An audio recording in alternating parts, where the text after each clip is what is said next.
We are so excited that all of you are here. My name is Ianthe Jones. I work alongside Areva Martin and a lot of her personal and professional projects. So excited for the release of her new book, Make It Rain, which, by the way, has hit #1 in 3 categories on Amazon within its release week. We are beyond thrilled, can't even handle how thrilled we are. But anyway, I just wanted to say good morning, and I really want to give a special thanks to everyone who has contributed and helped to make this day happen. And without further ado, I'm now going to introduce Dr. Sharoni Little. She is our sponsor for this event. She is the CEO of the Strategist Company and professor of clinical business communication at USC Marshall School of Business. Please welcome Dr. Sharoni Little. Thank you, Ianthe. Can everyone hear me? Okay, so I don't have to put on my professor voice. Good morning and welcome again to USC Marshall School of Business. On behalf of our Dean, Jim Ellis, and the entire faculty and staff, we are thankful and happy that you guys are here today to celebrate in this Rainmakers Boss Lady panel. Really, this is in alignment with the mission of Marshall, and especially around women's empowerment and entrepreneurship and leadership, because we understand that with power and with purpose comes authentic power. Right? You need passion to have authentic power. And so today, our panelists will be really engaging with you all, talking about ways in which we can leverage our own gifts, how we can elevate one another, how we can avoid competition, and really grow in the ways in which we need to. And so I really am, again, appreciative that you all have come. When you're thinking about undergrad, grad school, or PhD, USC is really in the house. And I love the Bruins who are here, but that's okay. All right, so have a wonderful time. Let's get a big round of applause. And now I would, thank you, big round of applause, let's practice. And now I want to go ahead and introduce the very own Areva Martin, as was just said by Ianthe, who I would also like to thank. She has been a wonderful producer of this event. Areva is an award-winning civil rights attorney, author, TV talk show host, and commentator, and I'm just going to throw in there wonderful mom and wife. Her third book, as was just said, Make It Rain, How to Revolutionize Your Business Brand, was released by Hachette on March 20th and is already a #1 in 3 categories. That would be, what, 11 days? So let's give her a big round of applause just for that. She is listed both on Amazon, on Barnes & Noble, and we know it's going to go all across the country. Let's now welcome Areva Martin.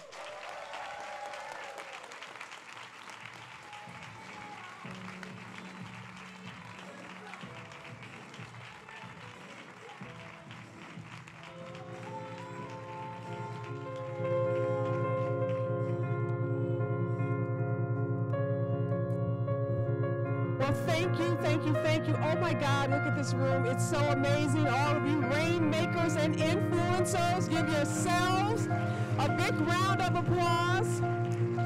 I've got to thank Dr. Little for extending the opportunity for us to bring this event to the campus of USC.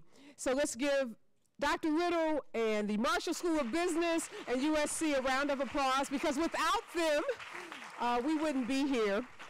So I got to tell you a little story. Ianthe Jones is a superstar television producer. I've had the privilege of working with her on shows from Dr. Phil to the Queen Latifah to Ricky Lake to T.D. Jakes. Wherever she goes in television, I've been right there with her, and we've worked together on some amazing shows and projects. And we were having our kind of regular girlfriends dinner, and we were talking about the book, and I was telling her about all the cities that I was going to travel to with the book, different locations and tour dates. And she says, well, what are you doing in Los Angeles? I says, well, I have a party planned. I'm gonna do a big launch party, which I did last night. Some of you were there. You knew we partied like till midnight last night, so thank you for coming if you were at the launch party. And she says, well, a party's good, But we need to do something more. We need to do something to really celebrate and empower and inspire women. So over dinner, this idea of a Boss Ladies Brunch was developed. And from that concept to today, with 300 women who registered and RSVP'd for this event, here we are. So thank you, Ianthe, for your brilliance. Thank you for your vision and for helping make this event possible. And you know, events like this don't happen without a whole lot of people and a lot of hard work. We have some amazing volunteers from the business school. My daughter Morgan and some of her college friends are here. So thanks to all of our volunteers who came out. They've been working since 8:30 this morning making this event possible. So if you're here and you're a volunteer, we appreciate you and thank you for your hard work. And I've just got to say, I'm just loving this stage. I don't know about y'all, but these Make It Rain pillows, oh my God. And this is Donna Robinson. Donna is a local event manager, event planner, designer.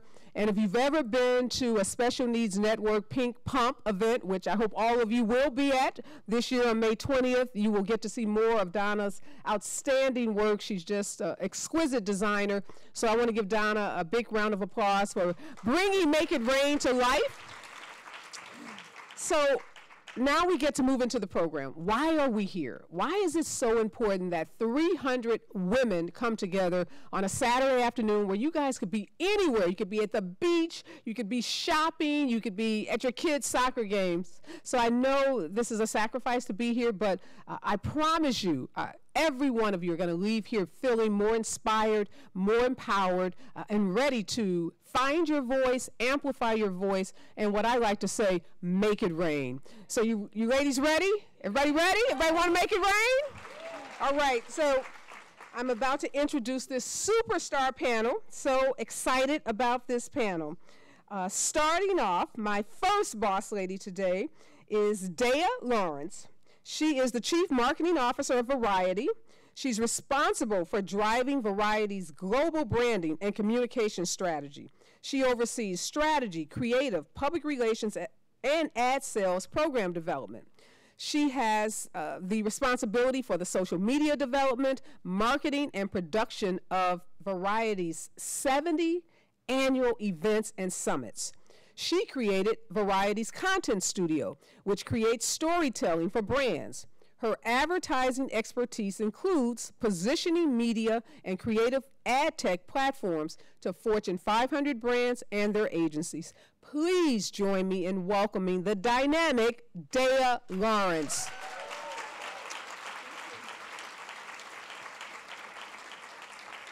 Thank you, Dea. Next is Korin Huggins. She served as the head of television for Will Packer Productions. She developed and sold over 20 comedy and drama projects through the company's first look deal with Universal Studios. She was co-executive producer of the Emmy-nominated miniseries Remake of Roots, ABC's Uncle Buck, and she oversaw all of BET's flagship series, including Being Mary Jane. Ms. Huggins has held executive positions. See, we're not playing up here, right? We're not playing. Ms. Huggins held executive positions at Warner Brothers and Universal Cable Productions before embarking upon a career in entertainment. She was a sales development manager at Essence Magazine, where she created strategic marketing partnerships for notable clients such as Neutrogena and Movada. Now, I'm going to tell you about her partner, and then I'll tell you what these two dynamic women are doing together. So her partner is Monique Nash, and Monique served as Director of Current Programming and Development in the TV department at Will Packer Productions. She worked also on BET's drama, Being Mary Jane. She also worked on the ABC comedy, Uncle Buck, as well as the award-winning and Emmy-nominated remake of the groundbreaking Roots miniseries. Monique has served as programming executive at Fox Broadcast Company, where she worked on Bones, The Simpsons, the Sarah Connor Chronicles, and The War at Home, just to name a few. So what are Monique and Ms. Huggins up to? Well, last summer, these two boss ladies launched Kronicle Media, a full-service production management company with a primary mission, get this, ladies, to develop and produce character-driven content for and about women. Women from diverse perspectives in the television, film, and digital landscape. Please welcome Korin Huggins and Monique Nash.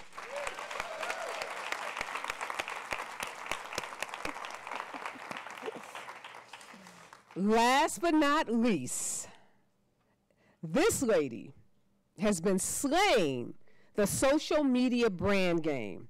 She was named Hollywood It Girl by Mogul Magazine and preeminent influencer, master of branding by Daily Mail. This is Rachel McCord. Rachel is a model, entrepreneur, author, and star of the sassy self-help show Slay with Rachel McCord. Now, Rachel shares her inspirational story from trailer parks to red carpets to remind you that no matter where you start, where you grew up, you were born to win. Rachel's frequently featured in Vogue, People, and Forbes. She empowers women to go for their dreams. I love what Rachel's doing. So please welcome the founder of the McCord List, Rachel McCord.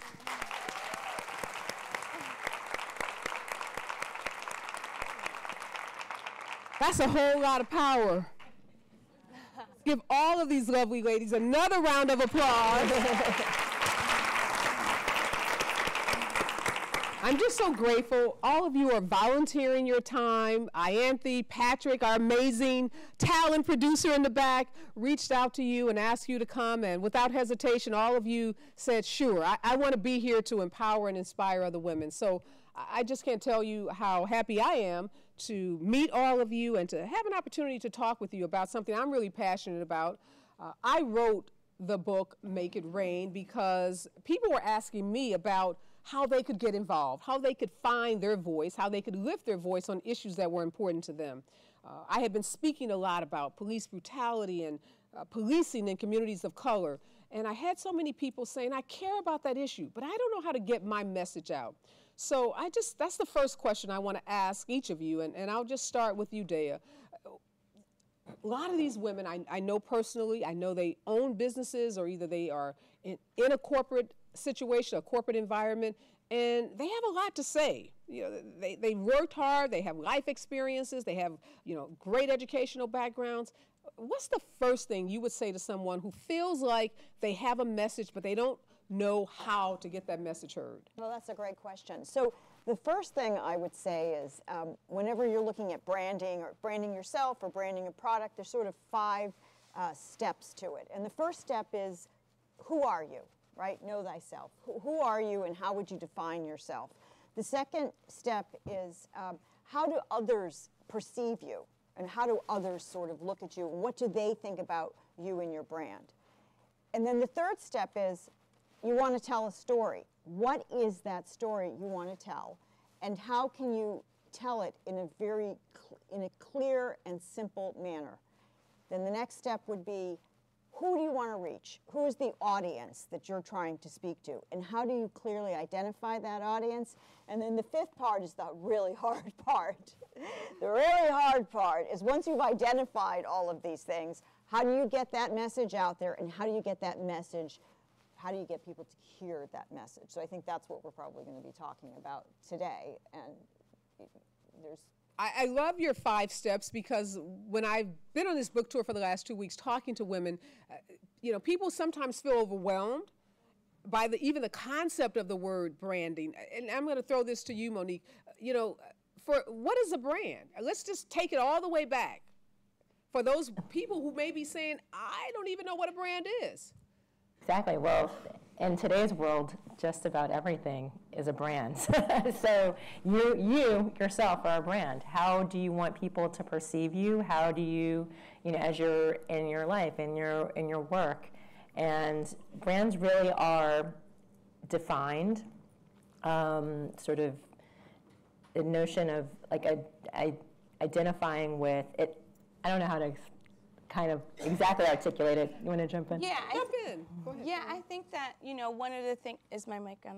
I hope so. But one of the things that we often talk about is kind of looking within yourself. I think when we thought about starting Kronicle Media and what that brand looked like and what it was going to be, there were a lot of people doing content that were not originating from the female voice, right? Like you have so much content out here, but men are creating it, right? And so when Monique and I really sat down and started to think about what we wanted to do as a company, to some of the 5 steps that you're talking about, it was looking from within. How could we position ourselves to say, yeah, there are other people doing this, but we actually are the ones that should be doing it. So when you're looking to bring your content to someone, you look at us because we're women of color and we speak the same language as you do. So for us, it really was about looking from within, really, and it was simple. It sounds daunting. It sounds like it's this big sort of obstacle or mountain that you have to go over. But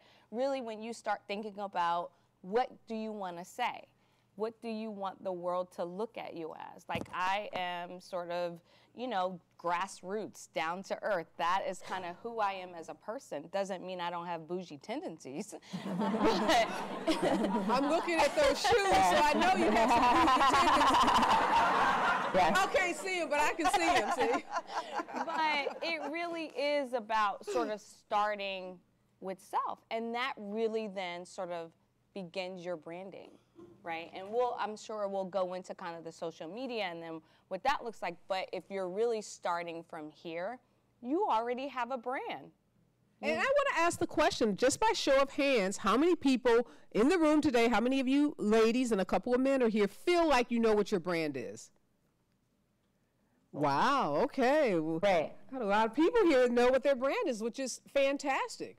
Yeah, and to sort of piggyback off of what Korin was saying is that I think the most important thing when you are building your brand and you are kind of deciding what your voice is and what you want to do, authenticity is the #1 most important thing, because you are a walking representation of your brand, and if it already represents who you are and what you want to do and everything out in the world, that makes it easier, right? Like, you don't have to put anything on. It is authentic to who you are, and all of your all of your interactions with others, that's going to further your brand, because you're bringing yourself, which is your #1 asset. Mm-hmm. So Rachel, it sounds like, well, we can tell from the show of hands that the majority of the women in this room feel like they know what their brand is. So I'm going to advance the conversation.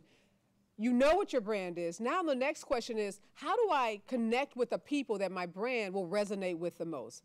Help us understand that concept of finding our people, and then, how we start to amplify our brand. Yeah, that's a really great point. So can everyone hear me, by the way? No, I don't think your mic's on. Are you on? Now, can you hear me? No. No. Switching it. Try again. Do you hear me now? Verizon called. Thank you so much. Okay. Is that better? Okay, cool. Yes. Yay. I can't talk that loud, although other people around me, my friends, would probably say I could. We're not going to talk about that now. Yeah, so to answer your question, I think the first thing is like really believing in yourself. And I know it sounds really cheesy, but when we start to put ourselves out there, even if you already know who your brand is, we can spend so much time like making lists and tips and doing all the exercise, like what are my brand filters? Oh my God, I'm fabulous, but I'm also like really insecure. But at the same time, I really just want to go out there and go for it and be a girl queen, but I don't feel like it. So you like think about all these things that you are as a woman, as we embrace all of our colors and all of our shapes and sizes and everything that we are as who we are. So I think you've got to commit to that journey of like being yourself and letting that come out, like you were saying, authenticity, like just doing it. So you kind of need that gusto to be able to make the next step. And then thinking about what really helped me, like I went through a lot of trauma. I grew up in trailer parks when I was a kid, and I had a lot of insecurities. And so putting myself out there, like with me as the front face of my brand, was really scary for me. In fact, my first branding was like me in a hat. You couldn't even see my face because it was really scary for me to kind of go out in that way. But I realized that I had a greater purpose in the world. And I think if you center yourself and your brand and your career on that purpose and you say, this is what I was born to do, and you know that within your soul, then you start to have this power within you to say, I need to get this out. Like whatever it is you're doing, whether you're creating media for women to empower them, whether you're sharing stories of variety, whether you're writing books that change people's lives, it's like you have a purpose, you have to do that. So then you start thinking about, okay, who is my audience and how do I talk to them and how do I consistently speak to them, knowing that what I have to say matters. And so when you keep it in that zone, I think it keeps it from feeling like real selfie queen over here, although I do a lot of selfies. I really do. It's embarrassing. But at the same time, deep down there's a heart. So it's like, just keep on the journey with me and keep pumping out that content. Well, great points, and I'm glad you brought up this kind of duality that most of us have. One day we feel like we're fabulous, and the next day we feel like we're complete failures. Yes. I'm too fat, I'm too skinny, my hair's too short, it's too long. And there's a term for that, and I'm not a psychologist, and there probably are some in the room, but I've been talking a lot about this thing called imposter syndrome. And I'm going to talk to you, Day, about this because you're at Variety, this, mega company. We're talking about the rebranding of Variety and, how massive of a company it's becoming in the entertainment space. And so many women, and for those who you like quickie on what imposter syndrome is like, you're fabulous, you're great, but you never feel worthy. And no matter how much you accomplish, you still don't feel like you should be in the C-suite. You should be the person that's leading the company.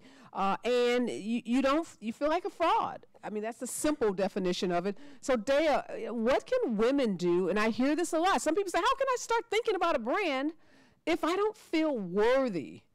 Well, I think that a lot of people feel that way. Yes. I think men feel this way. I mean, I've had boyfriends and, relationships with men that have had incredible careers, and in the quiet evening, they've whispered to me that they feel like frauds. So I think if we just sort of accept that that might be just part of everyone's journey, and for me personally, whenever I've felt that way, I used to be an actress.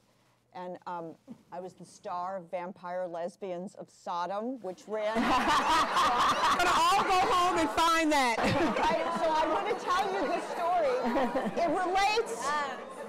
All right, so my joke about this is that when I first started transitioning into a business career, I was in a room with all these men who had degrees from Harvard Business School.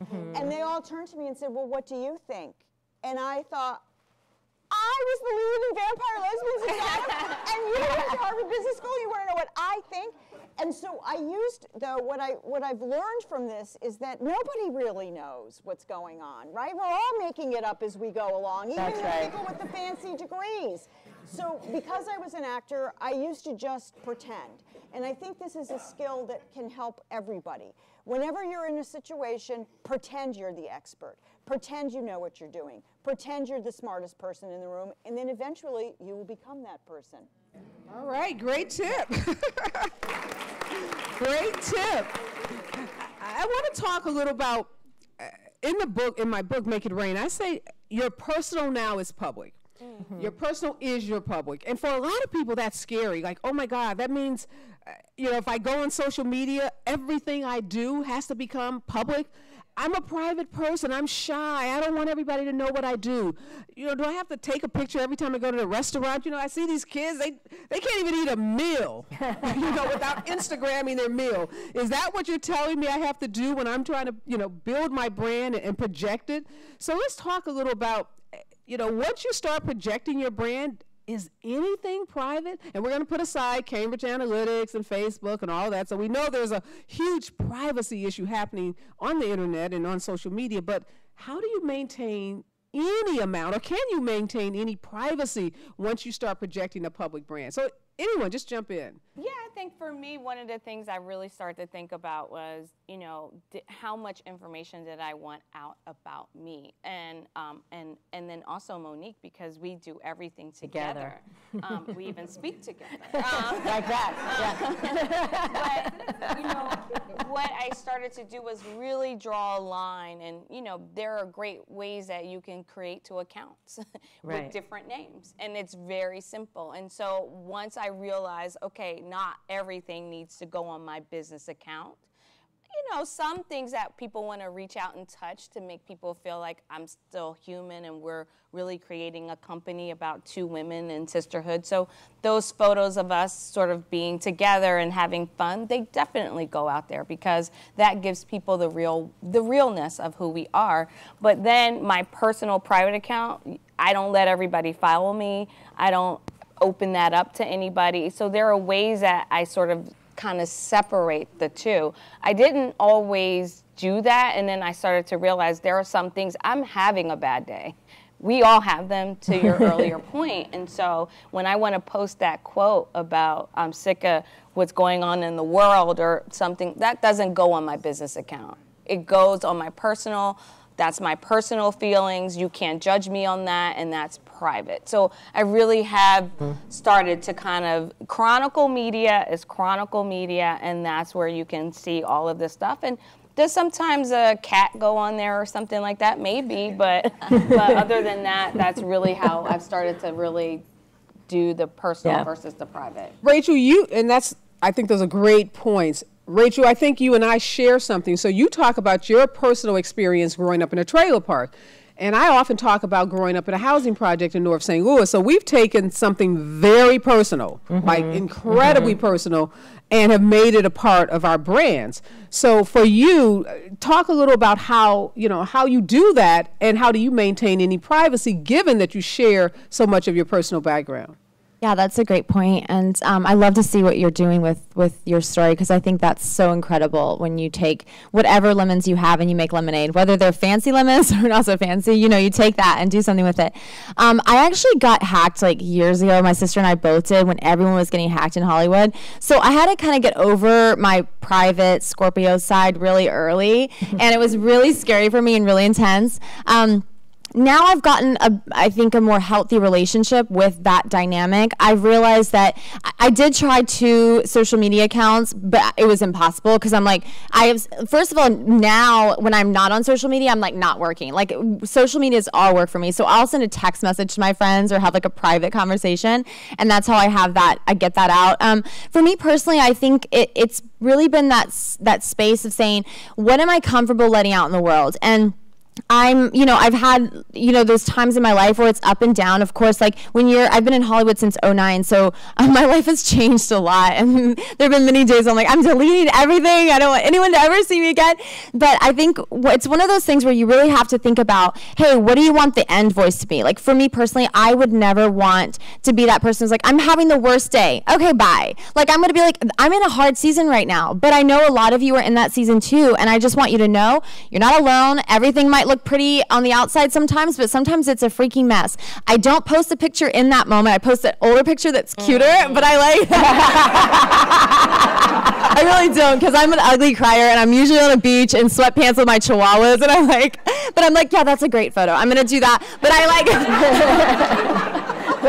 thank God for good photographers and Photoshop. But like, I literally just and great lighting, because it really comes down to that. But it is one of those things where I open up that side of my heart, but in a way that always has kind of a positive thing, because I go and speak to homeless kids, and I go around and I talk to people who've been through things like what we've been through. And I think that it's my duty and my purpose in the world to be a positive voice in a world that is marred by so much negativity. So even if I'm having that zone, I'm real about it, and I like to be transparent. Great points, and I've read some of your story, and I want to read more. And I think the point of your story is that you can take something in your life that you may think is a negative and turn that into a very positive part of your brand.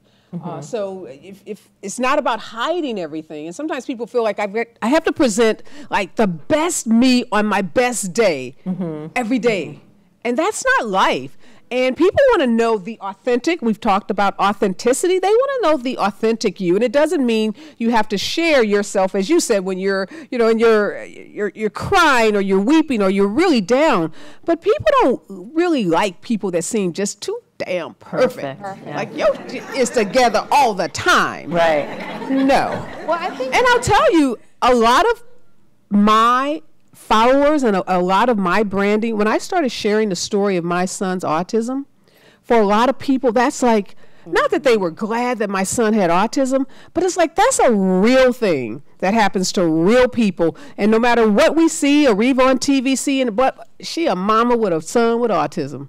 So she knows what the struggle is of parents of kids with autism. So something, and I started sharing it because I started a nonprofit. I wrote a book about autism. But sharing my son's personal story allows me to connect wherever I go. I mention autism, there's going to be 10 people in that audience coming up to me, telling me their stories, crying sometimes, saying, oh, my nephew has autism, my son, but it's just a connector.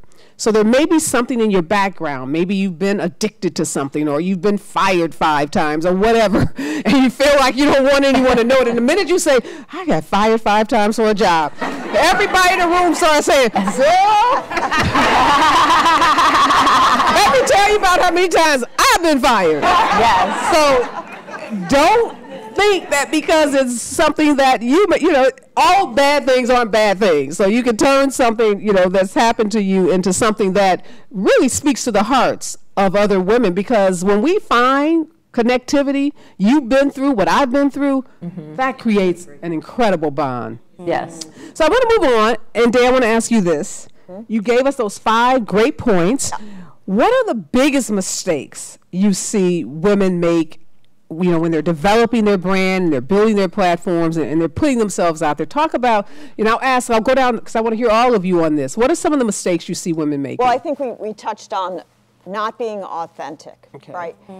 So some mistakes I see are, I like to call this non-observation observations, which means sort of, because there's so much content out there and you've got to figure out a way to rise up above all this noise and clutter, that if you're sort of stating the same thing that we've heard a gazillion times, you're going to get lost. So lack of originality. Lack of originality. That's a really good, succinct way to say it, yes. So be original. And that's a good point, because that came up, one of the talks I was doing in Boston, someone says, well, how about me just sharing content?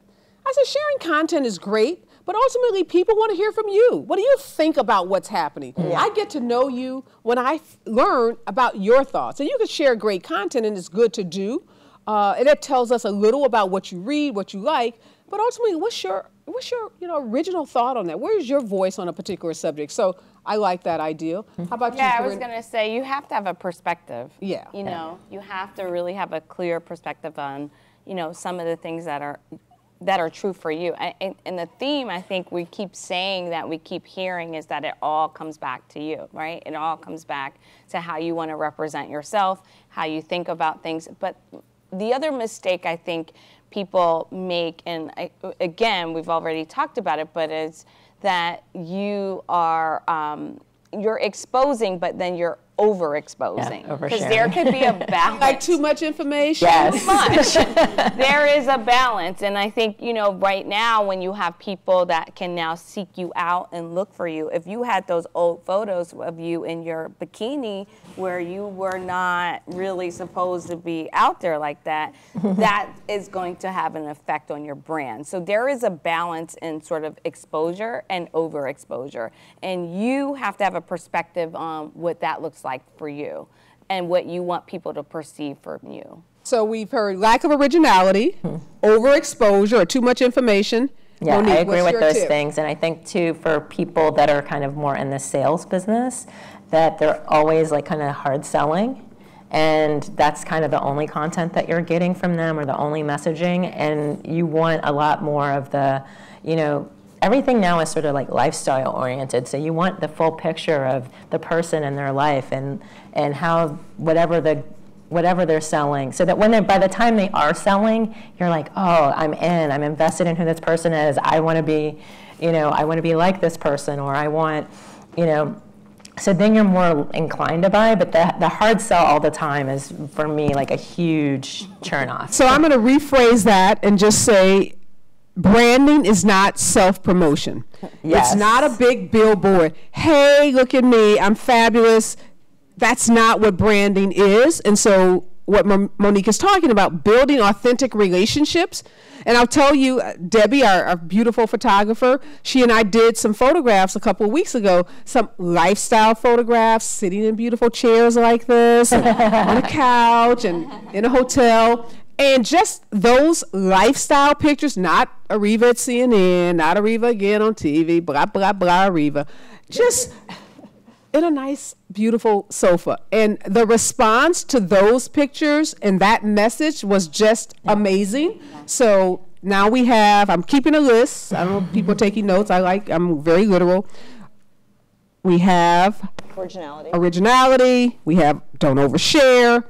Now we have don't self-promote, build authentic relationships. So Rachel, what's your point? You guys all said ones I was going to say. I was like, oh my gosh, I have to change again. I have to change. You're the last person. You have to really dig deep for an answer. I gotta really be original over here. No, the last one's kind of like a two-step thing. I think a lot of times we don't think enough about what our audience wants to hear and what they need to hear. So I think about it comes into tips. Like I'm an investor and judge on elevator pitch, and I've worked with one of the other judges, Jeff, and I'm obsessed with him. And he is like, he's so amazing and brilliant when it comes to business, and he has the best advice in the world, but like he has no social media. I was literally like, you need Instagram, honey, like 2018. And what I told him, he was like, I don't even know what to post. Like, what do I talk about? And I was like, why don't you share advice? Like, there's so many people that could follow you who want to be entrepreneurs, who need these skills and need these tips. So why don't you think about what your audience needs to hear, what's water for them, and then give them that water in a way that brings it back to your storyline, your brand, your authenticity, and originality. Great point. And in the book, I got to keep making these shameless plugs. You already bought the book, so I'm not selling it. You already have it. But I'm just re-emphasizing how the book has these kernels of I think, just gems, and talking in there about finding your audience and actually surveying, because oftentimes people don't know what their audience wants to hear. And you want to be speaking to your audience, otherwise it's just noise. It's like a tree falling down in the forest and no one can hear it, right? So you've got to find your audience and figure out what is important to them. And that was great advice for that judge. And I say that to people all the time who say, well, I don't know what to share. Well, what do? Like Jessica bakes these. Jessica's in this audience someplace. And Jessica is one of our Special Needs Network moms. Hi, Jessica. So Jessica bakes these amazing baked goods. So I'm like, I would love to have some recipes from Jessica, right?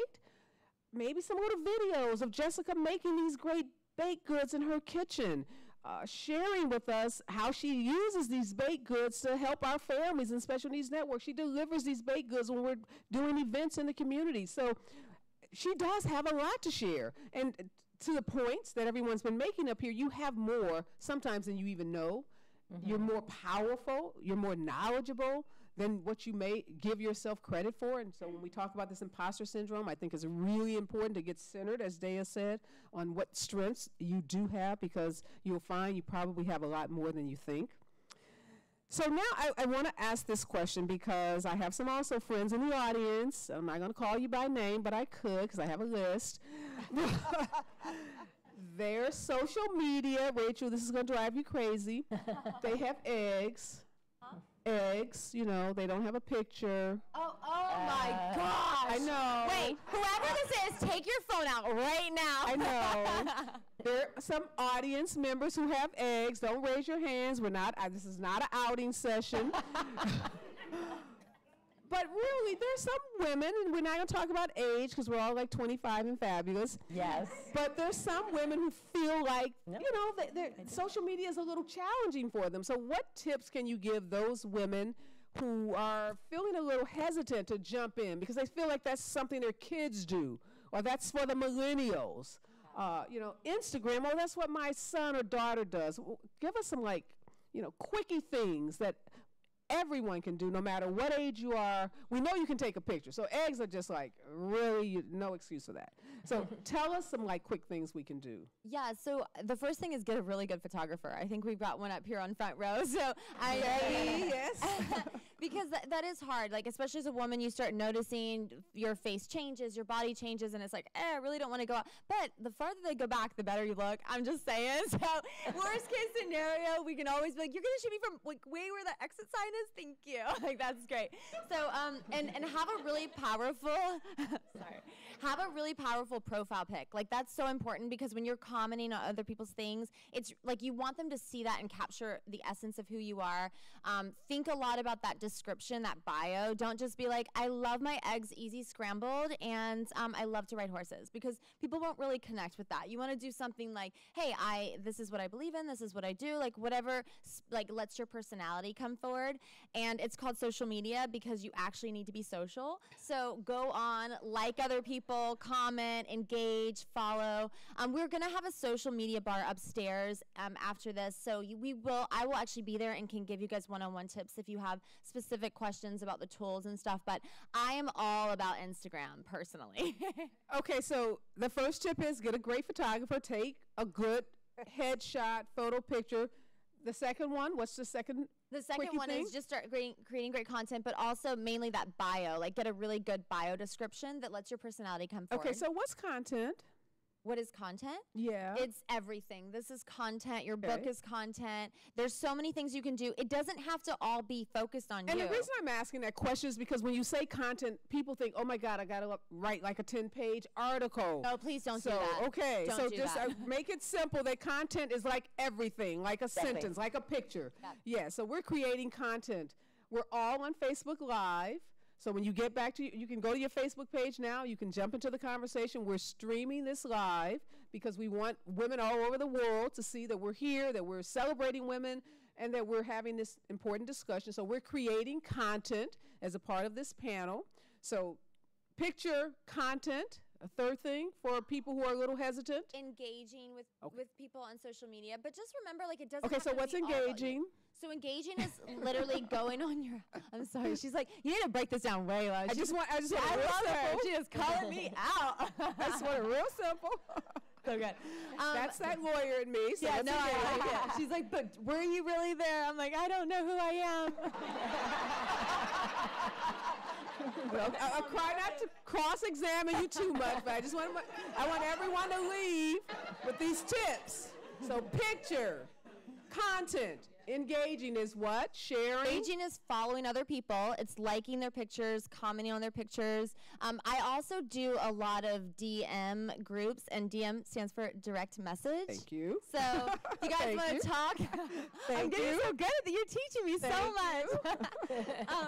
My Instagram is I am Rachel McCord, and so if you went on there and wanted to send me a DM, a direct message to ask me a specific question, it comes in, and then I can like create a relationship with you, right? I could follow you, and you follow me back, and then you can create these like private groups where maybe you have 15 queens, like I would like all of us to be in this one group, and you can be like sharing pictures that you just posted so that other people in the group can see it, can comment, can like, because if you have like really weird stalkers on social media, and trust me, they do exist, they can watch what you're doing. So like when I like things and comment, my followers will see it, and then they'll go and check it out too. So it actually helps you grow to be really active on social media. Great. So now I want to talk about money. Can we talk about money? Yes. We're okay, women. You know, sometimes they say women, we don't talk about money. We just talk about the soft stuff. So we're going to talk about money. So last chapter of the book is about monetizing your brand, right? Because you invest all this time, this energy, you've worked, you've built this incredible platform. How do you monetize a brand? So Kronicle Media has this amazing brand. You're creating this wonderful content, women-focused, diverse women, women of color. How do you monetize that brand? And I know you all are doing it in the film and television space, but, just speak to the audience about, the whole concept of monetizing a brand. For us, it's a bit different only because what we do, just to kind of tell you a little bit about what we do, I think that will be helpful. So when we decided to start Kronicle Media, it really was, Monique saying to me, like, we have to do this because we can't build anybody else's dream anymore. We have our own dream. It's now time to build our own dream.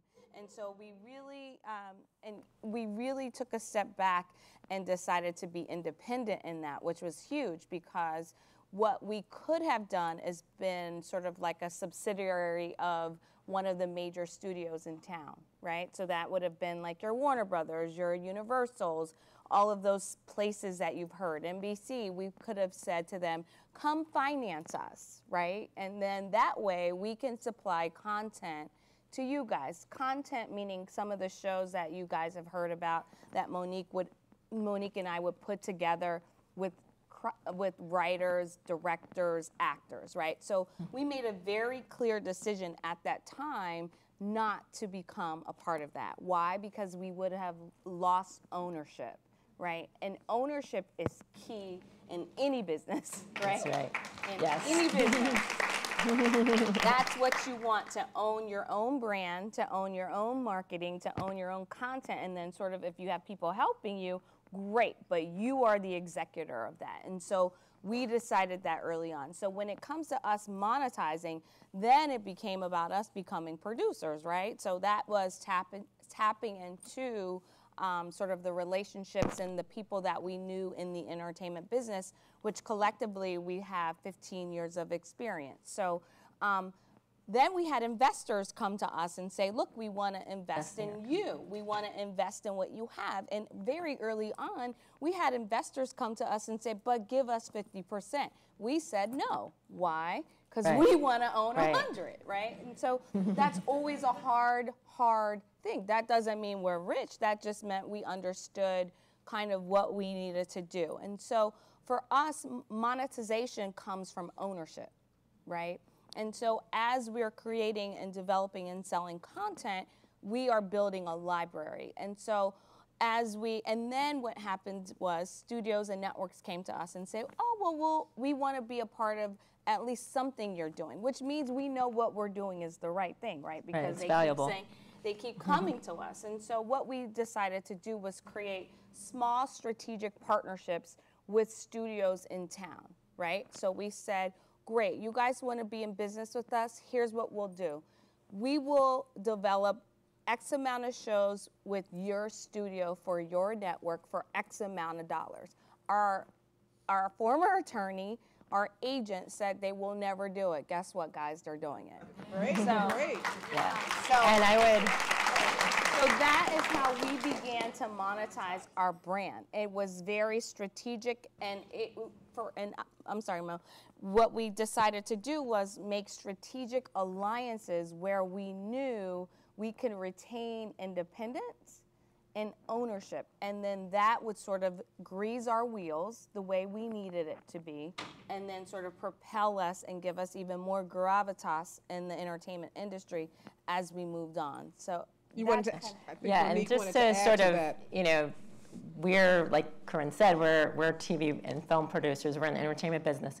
But as you're thinking about how to monetize, you really need to think about where are you adding value? How can you serve?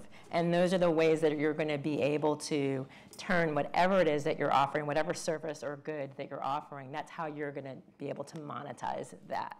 Exactly. So whether it's tips, and you see a lot of people out there that are sharing recipes, and they're actually now selling cookbooks of how to create like kid-friendly meals or healthy meals or all these things. So it really is about tapping into where you add value, what are you best at, and then delivering on that. And that's what we did as a company. We saw sort of where there was an absence, right? There was a complete absence in what we did and collectively what our skill set was. I have a skill set, Mo has a skill set. They're complementary. So then we could tap into the void in the marketplace and then really think about strategically where could we align ourselves that then would bring us monetization. Great points, and I want to piggyback on that with you, Dea, because at Variety, yes, you all work with a lot of brands, right, and have partnerships. So when you're looking to partner with a brand, what are some of the key factors that Variety or a company like Variety would look for? So we have a sales team, so we're in a slightly different position. But I think that when you're thinking about monetizing your brand, the very first thing you have to understand is what is your value? What is the worth on this? So one of the things I did at Variety was I increased the value of the social and put a higher price tag on it. Okay. So what we do is we'll go out, for example, with a H&M. and H&M will come in and we'll do. That's the store, H&M, right? Brand H&M. And we had an event called The Power of Young Hollywood where we dressed some of the 5 honorees in H&M clothing. They were on the cover shoots. Then we had a big event, big party. So these honorees are coming in, and we brought in all these influencers, and everybody's in the room doing what Rachel does, right? Taking pictures of themselves. I'm at Variety's Power of Young Hollywood, hashtag H&M. So we get influencers to sometimes post, but we also post, so that we'll post and tag brands that are aligning themselves with Variety. We can also sell our social. So let's say it's during Academy season, and you have a, let's say it's Dunkirk, and it's for your consideration for Dunkirk, then Dunkirk can go and buy a certain segment of our news feed. I want all the movie reviews. I want to buy all of this, and we sell those segments.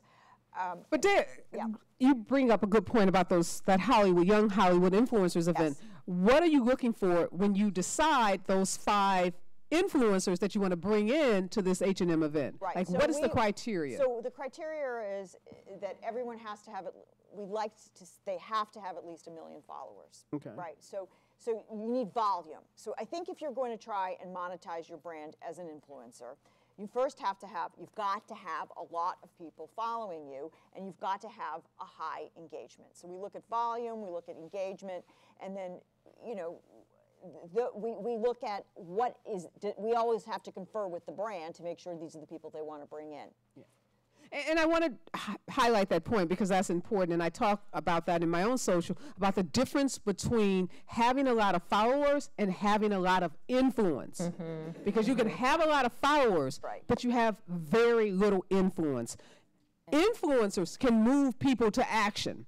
So when Variety or H&M are looking to partner with someone, they want to partner with someone who can move their followers to action. So people aren't just following you, because a lot of people just follow you, but they're not actively engaged with you. And if you want them to purchase an H&M product, you don't have the ability to move them into that action. So as you're building your profile, that's why it's so important to connect with the right people, because that's is the way you build a more engaged following. And at the end of the day, that's what you want. So don't feel overwhelmed because Dea said 1 million followers. Yes, it's an important point. But, if you have 100, if you're starting at 100, for a lot of people, that's going to be a good place to start. And even with that 100, are you engaging that 100, the 100 followers that you do have?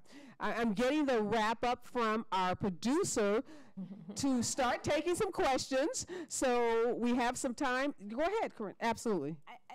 And as she's answering that, if you have a question, you can make your way to the mic here. So go ahead, Korin. I was going to say, as strange as it may sound what I'm about to say, like one of the people that we can really point to right now as a person who understood her brand, who has the engagement, who has now monetized her brand in a major way is Cardi B. When you think about Cardi, she did everything that we're talking about on the stage. She used her personal story. She was always real with her people. She still is real. She never forgets where she came from. She then went on TV, parlayed that into a unscripted show, was on that unscripted show for a little bit of time, got off of that, managed to become sort of this rapper female Right, we put her on Being Mary Jane. She was in Being Mary Jane. Now she's performing with Bruno Mars, and still today she can move people to do anything by being herself, by creating a brand, by staying, and being exactly who she wants to be. So if you think Great example about it from that perspective, whether you like her, hate her, whatever. Come on, we all listen to that Bodak Yellow. We all know that song. You don't fuck with me. So we're there with you. Red bottom, so we all. Yes. And while she's still young, and so even for people that feel older and sort of like, okay, well, that's not me. There is a part of you that can still relate to an audience if you put yourself out there. And we all have a narrative. We all have a story. So I just think when you think about it from that perspective and not just, oh, well, she's young. No, she did it, and she's winning. Yeah. Great example. So we're going to start over here. We'll just crisscross until Ianthe gives us the wrap up. So Greetings, tell us your powerful name. women. My name is Kimberly Williams. How are you? Hi, Kimberly. Hi. We all know that we all start somewhere, Yes. whether it be an internship or if we inherited it from our families, whatever it may be. What was your door of opportunity where when you look back, you say, this was really what opened up that door or that relationship or that connection or that job? What was it for each one of you? That was I'm your not door going of to let opportunity? each one answer because Okay, that'll be well. like the whole 10 minutes. So I'm going to just ask Korin to answer that, and then we're going to just sail right through. I honestly asked for it. The thing I did was I told myself that I was not going to be afraid to take risks. And so then when I moved to LA, I was temping, and I thought I had died and gone to heaven when I had a temp job for 3 days at Warner Brothers. And it was the first black person that I saw in a senior level role. I went into his office and I said, you don't know me. I'm a hard worker. But if you mentor me or help me meet a few people in this business, I promise I won't let you down. Okay. Great answer. Thank you. Kimberly. Hi, my name is Dalen, and I wanted to ask you guys, just like you mentioned mentorships, are any of you guys offering any mentorships or internships going on? Great question. She put your advice into action like in 2 seconds. We have interns all the time. So we have seasonal interns. You need to be enrolled in university, and I'll give you my card. Send me your resume. Fantastic. Thank I also you. have an internship available. All right. One available too, so feel free. Fantastic. Thank you. Thank you. Hello, ladies. Hello. My name is Sherry Boyce. Hi, Sherry. I am a mother of 2. So I am a district manager for a huge company, but I want to take what I've learned in the business. It's AFLAC, right? So just to give you an idea. So I want to take everything about healthcare back to the inner cities and to small businesses and individuals because that's my heart. Right. That's important to me.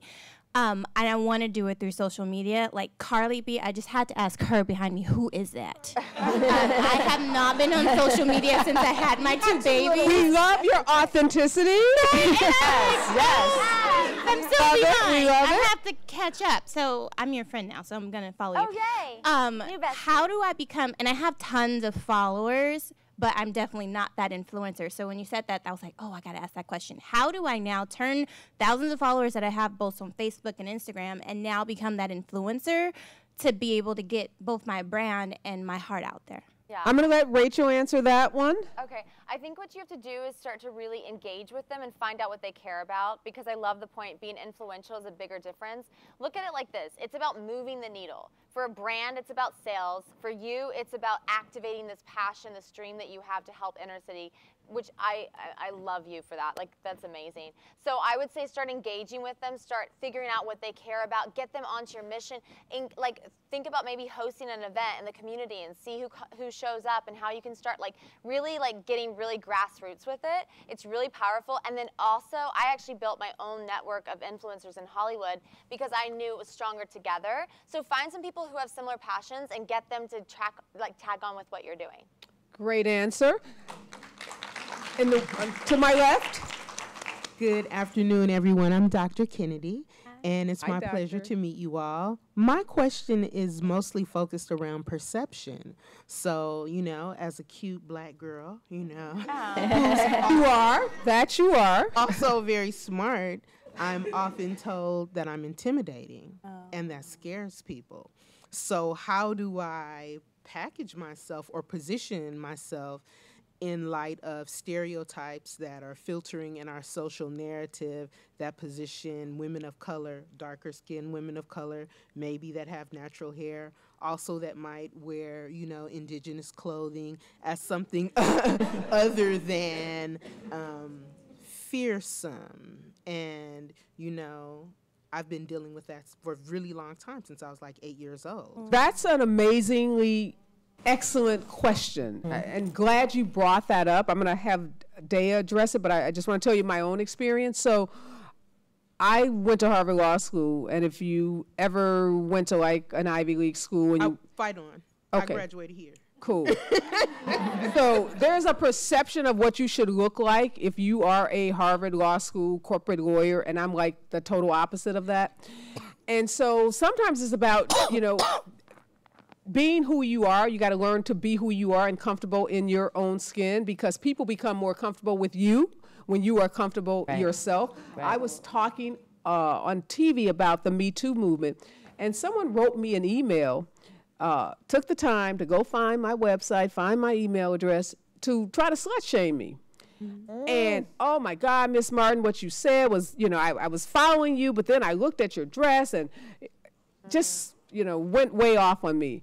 And I, being the writer that I am and the advocate that I am, I wrote an article that I had published in Time Motto responding to this person, rather than take time to write him personally, because he didn't deserve that kind of time from me.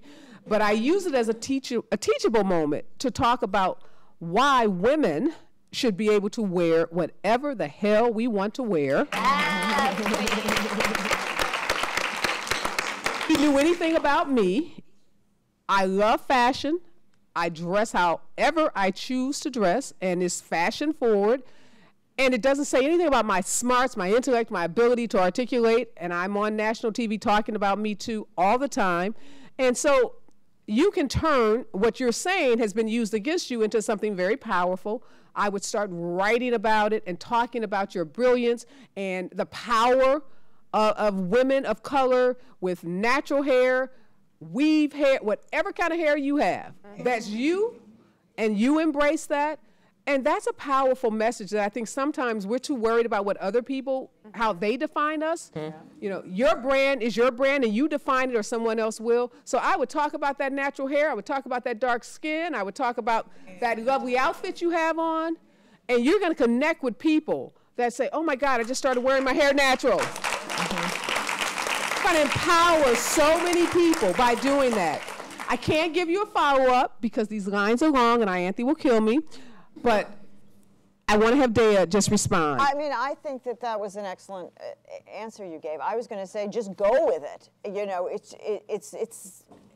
who you are, and so you want to play it up. I know I can't get a follow-up, and I think that's really important, but I think we also have to know, too, that in this country there's a ban placed on women even wearing natural hair locks, so that even during the interviewing process, there are all of these different kinds of challenges. And you're right, and I'm a civil rights lawyer, and I know there's some legal things, you know, there have been cases around that. It's a little broader conversation that we can have right now, but I appreciate you raising that because it's an important point. And Thank get you. better friends, girl. Yeah. Definitely. And there are a lot of friends in this room. I'll be your friend, girl. Hi, ladies. Hi. I'm Kaya. Kyla? Kaya. Kaya. Yeah, Kaya. So, as special as we all think we we are going to be competing with people who are in the same lane as we are. Yes. Are there any foolproof bullet points to separate ourselves from the pack? Great question. You want to take that, Monique? You've been a little quiet. Sure. I would say you've got to find, well, we all are special, first of all, but there's something that's unique and inherent to you and no one else. And it's really about tapping into what that is. And, you know, Korin and I, the business that we're in is really competitive. We run our own race. We try to be the best us that we can be, and we tap into those things that we have that we know no one else does. And I think that that's sort of the key to your success. Don't worry about, be aware of what other people are doing, but don't really judge yourself by the same benchmarks. Find your inherent strengths and attributes that make you uniquely you. I think that's Great answer. Thank you, Kyla. Good morning, lady. Well, good So afternoon. we're loving your hair. See, we're talking about natural hair, beautiful. This is a very fashionable and beautiful crew. Yeah, for sure. Good afternoon, ladies and gentlemen. My name is Paisley Armstrong. I'm actually not from not from here. I'm from Texas, from Beaumont, Texas. Okay. This is my first time being in this area ever, just in California. Wow. Welcome. So, Welcome. my question is about basically kind of like motivation. Since I came out here, I've been really motivated. I've always wanted to be a personal trainer. And being out here has kind of like really motivated me into looking into that and trying to go forward, but I don't know exactly how to go forward. So my question for you all is, what steps could I take to move forward into making that dream a reality? Great question. take Korin, it. you want to take it, or Monique? You. I think, you know, how long are you here? Did you move here? Oh, no, I'm only here for spring break. Oh, you're only here for spring break. Okay. But you want to be a personal trainer, like where you live, right? You're not trying to do it in this week in LA, right?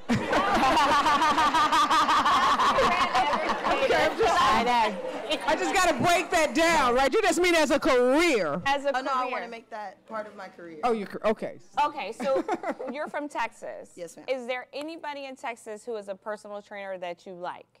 Yes. Okay. Have you reached out to them via social media, via DM, via Instagram, via anything? Yes, I have. And have they responded? Yes, but it wasn't long. It was like a quick correspondence. Okay, so then did you ask for an informational or a sit-down meeting? Yeah, they gave me like quick tips, but it wasn't like anything that I could really use. It Right, was, so then it was a man. It's a guy. Okay, that's okay. They work too. We like men. We love men. Exactly. But I think what you can do is take it a step further, right? You have to be very clear on what you want, right? So it's like, okay, so pick the 3 people, right? Literally, and go to them and say, can I sit with you? Can I talk to you? Can I, you know what I mean? Like, for me, it really was, I just asked. You could tell me no, okay, follow to the next yes. Right. Like, That's work right. towards the yes. Yes. That is literally, because at some point somebody's going to say, okay. And is there sort of a class or are there gyms? Go to those gyms and say, I need to work here, right? I need to get into this business. And so whatever you can do to place yourself into that business, then start doing it. And then obviously you want to be a personal trainer. Are you living that life? Oh, yes. Okay. Good. So then everybody, you know, it's not I want to be a personal trainer. I am a personal trainer. Just start. Just Great start. answer. Thank you. Yeah. Thank you. All right, we're back over to the right. Hi, my name is Drew Muse. And, Hi, Drew. 2 people kind of already asked my question, but I'm a yoga instructor, and I great. teach yoga. Well, I've yet to start teaching yoga, but I want to take my teachings into like inner cities and places where people, where people don't do yoga, but I've had a really hard time doing it. And I feel like people are sometimes intimidated because, I mean, on social media, I do yoga and I consider myself good. So then when I go to other people, they're like, oh, I'm not flexible, I'm not that, I can't do that. But I just want to get them to, I don't know how to get them to a point where they can like be vulnerable and be willing to like open up and try something new, because it's great. Like, people pay hundreds of dollars for memberships, and I'm offering free yoga to people that are not able to. So it's just kind of like. Rachel has an answer for you. I think in general, and also for personal training too, like, we have to think about scalability when building businesses. Right. And for you, with what you're doing, there's probably not a lot of money in it, right? Because you're volunteering your time. But what about creating like online tools where people can actually pay a monthly subscription, and they can download and they can do it in the comfort of their own space, whether it's a fitness trainer or whatnot. And you can actually there are platforms that help you do that, so you can monetize with what you're doing. And then you can kind of build like a following and a base of people who are subscribing to your content, and then take that content and use that as like a boosted Facebook ad to be like, hey, I'm doing a commute like in the like a 5-mile or 3-mile radius. To be like, hey, look, I'm doing these things, I want to help out. Also connect with local organizations. I work with Covenant House. I know they'd be so honored to have you do something like that, the one in Hollywood. So yeah, because I signed up at a couple, like 3 different community centers, and like no one signed up. Yeah. But Call the fulfillment fund. What did you say? The fulfillment fund. Fulfillment fund. Okay. I'll give you my card. There's a million nonprofits in this town that are always looking for people to do volunteer, to get involved, especially inner city. There's so many groups. All right, great responses. I'm told that we have time for 2 more questions, but don't worry, because after we wrap the official part of this up, I'm going to be upstairs signing books. Rachel's going to be upstairs doing this amazing social media bar. Only at a Boss Lady Brunch do you get a social media bar. I'm sorry. Only here. I love it. And Daya may have some time to stick around. I know Kronicle Media has to get out of here, but we're going to try to answer your questions. Make sure you're following all of us. I'm at Areva Martin everywhere, Facebook, Twitter, Instagram. What are you, Daya? Lawrence1 on Twitter, at Daya Law on Instagram. And we're Kronicle Media on Instagram, Facebook. And Twitter. And Twitter. Okay. Thank you. And you're at Rachel McCord? I am Rachel McCord. I am Rachel McCord. So you can always connect with us. So I'll take the last 2 questions, but make sure you're following us and you can DM us and we'll continue this conversation. But I think I'm over here now. Yes. My name is Nikisha Lester Spinner, and this has to do with when your brand is sort of evolving or changing. My background is law, and so Ms. Martin, she's my mentor in my head because I believe you have been able to do a lot of things and intertwine so many different things. And so I'm only here probably about a year from Florida. So as a result, when you ask that question about your brand, did you know, I didn't raise my hand because I always did think, because I've always been connected to the law. Right. Being here in California, since I'm not licensed to practice, it's kind of been like, well, who are you type this, and what are you doing? I've kind of felt like I've had those days, bad days, for about a year. But luckily, I just actually took a faculty position here at the USC Law School. So there is, at least there is something, at least I'm connected to, that I know is a part of me. But I feel like I have an evolving brand. I feel like there's things like, I love to cook, so I'm AKA Chef Esquire, and, own this great bakery back in Florida.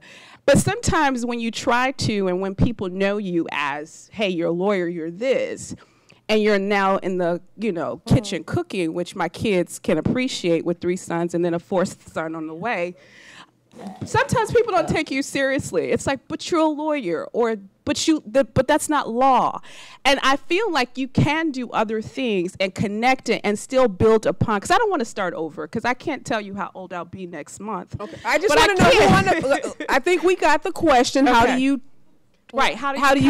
expand? How do you expand your brand? You want to take that, Korin? It's never too old. You're never too old to start over. Let's start right there. You're never too old. And Monique and I, when we first came, and we still deal with this, believe it or not, we had to come from under the Will Packer brand. Everybody knows who Will Packer is in this room. Almost. I shouldn't say everybody, but most people know. They didn't know who Monique and Korin were. Right? So it really just took talking about, posting, being on social media. If you're Chef Esquire, that is your new brand. And so when people start talking to you, oh, you know what? I cook. I am a chef. I do this. That then becomes the definition of who you are, and not I am a lawyer. Right? And let me add to that. So when we go to your social pages, and this is an important point, are we going to see you the lawyer, you the mother, or are we going to see you the cook? Because if that's your brand, it needs to be consistent across your platforms. And if you go, and I tell everyone, go do an audit of your social, because if we can't go to your social and figure out what your brand is, you're not living your brand consistently. So that's right. That's the advice for you. So we're going to look on your pages and see some cooking, right? I have different pages. Okay, but are we going to look on your pages and see some cooking? That's what we're going to see some cooking on your page, right? Yes. One of them you thank you. We're going to see some cooking. I got to take her over here because I love it. You're next. Hi, my name is Sean LaRae Brinkley. Sean LaRae is one name. It's like Marianne, only fancy.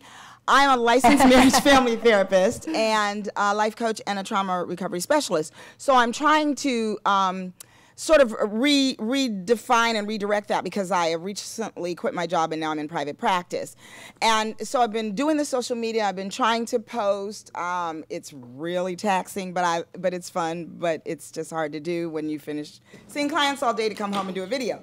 But the thing is people keep reaching out to me who do social media for a living, and they want me to pay them to provide content and all of that. And I hear that this is a thing. It gives me palpitations because I'm real particular about it being my voice. And so is that okay to kind of do that? Because I want to be an influencer. I have a lot of people following me just because I follow a lot of people and I talk a lot. But I really want to get the conversation going about, you know, why black folks ought to go to therapy and what that looks like. Okay, but your question is, should you be paying these social media consultants?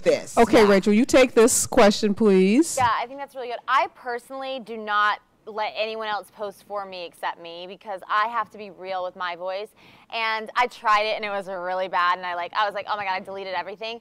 I do let people, I have a team of 10 people. This is like so Vault and Facebook Live. I have a team of like 10 people who help me with engaging with people, responding to comments and DMs, because I personally can't keep up with it. The way that I manage my time, because it is very taxing, is I host a monthly photo shoot. I get like at least 31 photos. I set everything up, because I'm all Instagram, that's like my main thing. I set up all my posts and I write all the copy and the one hashtag I use in my caption, and I save it as a draft. So whether I'm having a good day, a bad day, I'm busy AF, whatever, I post it and it's up. And I'll dedicate a day. I'll go to the beach and like do everything. I'll be in a setting where I'm happy and I'm peaceful, and I'll think about what needs to be said. For you personally, if I could add like a little tad of advice, I would actually alternate between, because this has been really effective in like some clients I coached in the past, like I would alternate between an image that fits a certain color scheme on your Instagram, because our colors should all be consistent, y'all. Like have that picture, but then also have like a positive word next to it. So maybe it's like for me, I recommend like doing a white background and say something like "Slay girl, slay," you know. And then the next thing's a picture, and then you have. So it takes a little bit of pressure off for photo shoots and stuff like that. So you need half as many photo shoots as you would if you didn't do that. But also at a snapshot, when someone goes on your page, they can see what you stand for, what your voice is, and then they know who you are without having to double click. And that's basically, she's talking about an editorial calendar, and there are lots of apps and there are lots of ways that you can set this up so you're not having to do it every day. Just automatically post. You can be out of town. You can be traveling. That's in the book, too. Instagram is hard with that, though. But yeah. But I'm sorry, ladies. I know there's still people in line, but we have to wrap up. I just want to say this is an amazing panel. Thank you, I hope everyone's been inspired. If you didn't get your question answered, again, follow us. We're going to try to continue this conversation. Rachel's going to go upstairs and start the social media bar. I'm going to go upstairs and start signing books. Again, thank you, Dr. Little. Thank you, Ianthe. Thank you to our volunteers. And thank you to you, this amazing audience and guests, for being a part of our first, may not be our last, but our first Boss Lady Brunch. Thank you, guys. Thank you so much. That was great. Really appreciate it. Thank you so much. I'm going to be in touch. Yeah, be in touch, because we've got our women's summits, Path to Parity. We're going to be